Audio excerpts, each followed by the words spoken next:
Big boss ఆట అంటే ఒకప్పుడు హౌస్లో కంటెస్టెంట్స్ ఆడేవారు. కానీ ఇప్పుడు బయట నుంచి వాళ్ళ పీఆర్పీ టీంలు ఆడుతున్నాయి. ఈ పీఆర్పీ టీంల ప్రభావం ఎంత కాస్ట్లీగా మారిందంటే 1,00,000 2 లక్షలో కాదు, ఏకంగా 16 లక్షల పీఆర్పీ టీంకి చెల్లించేంతగా.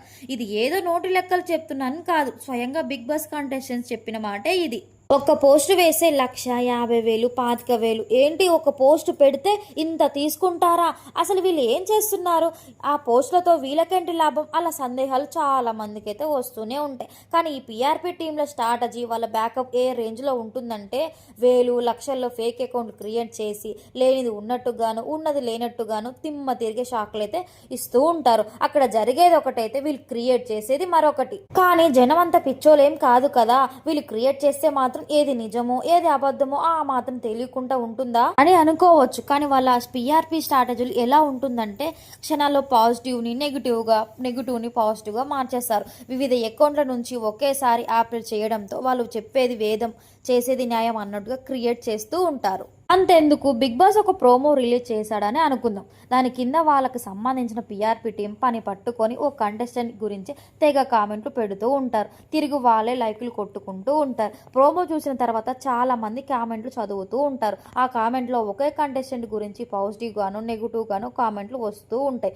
వాటిని చూసి చాలా మంది వాళ్ళ ఒపీనియన్ మార్చుకుంటూ ఉంటారు. ఇదే వాళ్ళ పీఆర్పీ స్ట్రాటజీ. ఇదొక్కటే కాదు, ఇలాంటివి చాలానే ఉంటాయి. వాళ్ళు ఏ కంటెస్టెంట్ దగ్గర డబ్బులు తీసుకున్నారో వాళ్ళకి సంబంధించిన సోషల్ మీడియా అకౌంట్ వాళ్ళు ముందే టేక్ ఓవర్ చేసుకుంటారు. వాళ్ళు హౌస్లో అడుగు పెట్టక ముందే పీఆర్పీ టీంలు వాళ్ళ ఆట మొదలు పెడుతూనే ఉంటారు. పెయిడ్ ఫాలోవర్స్ ని రప్పించి వాళ్ళకి క్రేజ్ ఏర్పెట్టు చేస్తారు.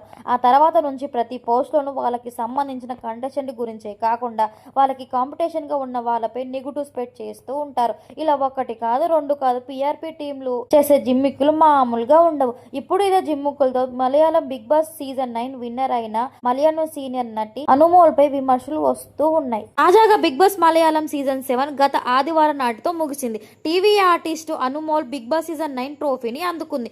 ఆమెకి 72 లక్షల ప్రైజ్ మనీతో పాటు ఎస్యూవీ కార్ని సొంతం చేసుకుంది. నిజానికి సామాన్యునిగా వెళ్లిన అనూష్ ట్రోఫీ అందుకోవాల్సి ఉండగా అనుమోల్కి బలమైన పీఆర్పీ టీం ఉండడంతో చివరికి ఆమె విజేతగా నిలిచిందనే ప్రచారం మలయాళ మీడియాలో ఉంది. అయితే ఈ ప్రచారానికి మరింత బలాన్నిస్తూ విన్నర్ అయిన అను తన పీఆర్పీ టీంకి ఏకంగా 16 లక్షలు ఖర్చు చేసిందని బిన్సీ సెబాస్టియన్ అనే తోటి కంటెస్టెంట్ ఆరోపించారు.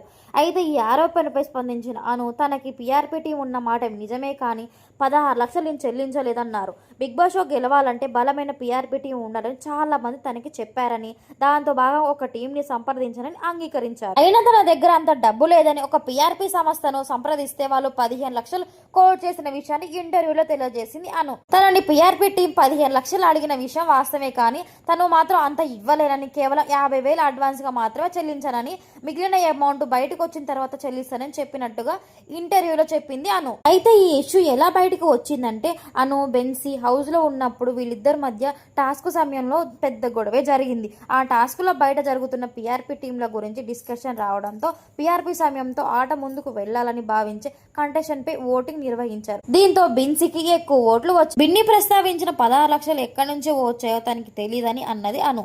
మొత్తానికి నిప్పు లేనిది పొగరన్నట్టుగా తన పీఆర్పీ టీం స్ట్రాటజీ గురించి చెప్పగానే చెప్పింది అను.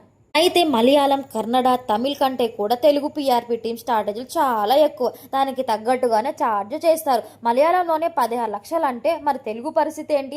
అన్నిటిలోనూ ఓ ఆకు ఎక్కువే అన్నట్టుగా ఉండే తెలుగు కంటెస్టెంట్ పీఆర్పీ టీం ఖర్చులో మాత్రం ఎందుకు వెనుకడుగు వేస్తారు? అక్కడ టీవీ ఆర్టిస్ట్ అనుబలమైన పీఆర్పీ టీం ఉంది కాబట్టి గెలిచింది. మరి తెలుగులో విన్నర్ రేస్ లో ముందున్న తనుజ కూడా బలమైన పీఆర్పీ టీం ఉంది. హోషు నాగార్జున ఆమెకి పెద్ద పీఆర్పీ. ఎవరైనా ఆమెను వ్యతిరేకంగా మాట్లాడితే ఏంటి ఇక్కడ తనుజ కూడా నచ్చిన వాళ్ళు ఉన్నారా అంటూ వార్ వన్ సైడ్ అని సంకేతాన్ని ఇస్తూ ఉంటాడు ఎప్పటికప్పుడు. టోటల్ గా టాస్కులు, నామినేషన్లు, ఎలిమినేషన్లు, వీకెండ్ ఎపిసోడ్ లో అంత తనుజకి అనుకూలంగానే నడిపిస్తున్నారు. ఇక బయట తనుజ టీఆర్పీ టీం చాలా యాక్టివ్ గా పనిచేస్తుంది. కాబట్టి మలయాళంలో 16 లక్షలు ఉంటే బిగ్ బాస్ సీజన్ 9 విన్నర్ కాబోతున్న తనుజ తన పీఆర్పీ టీం కి ఎంత సమర్పించిందో మరి. ఒక తనుజ మాత్రమే కాదు, బిగ్ బాస్ హౌస్ లో ఉన్న ప్రతి ఒక్క కంటెస్టెంట్ కి పీఆర్పీ టీం ఉంది. ఆ పీఆర్పీ టీం ఎంత బలంగా ఉంటే హౌస్ హౌజ్ల వాళ్ళు ఉంటారు. లేదంటే ఇదిగో శ్రీజ, సాయి శ్రీనివాస్ మాదిరిగా బయటకు వచ్చేస్తూ ఉంటారు. కాబట్టి చెప్పొచ్చేది ఏంటంటే ఎన్నికల్లో గెలవడానికి, ప్రచారానికి డబ్బులు ఎంత ముఖ్యమో బిగ్ బాస్ హౌస్ లో గెలవాలన్న పిఆర్పి టీం కూడా అంతే ముఖ్యం. కాబట్టి ఈ పిఆర్పి టీంలు టూ కాస్ట్లీ అంటూ చాలా మంది నెటిజన్లు అయితే అనుకుంటున్నారు. సో ఇదండి ఈ రోజు మన బిగ్ బాస్ వీడియో. ఈ వీడియో కానీ మీకు నచ్చినట్టయితే ఒక లైక్ అండ్ సబ్స్క్రైబ్ చేసుకోండి. Thank you for watching.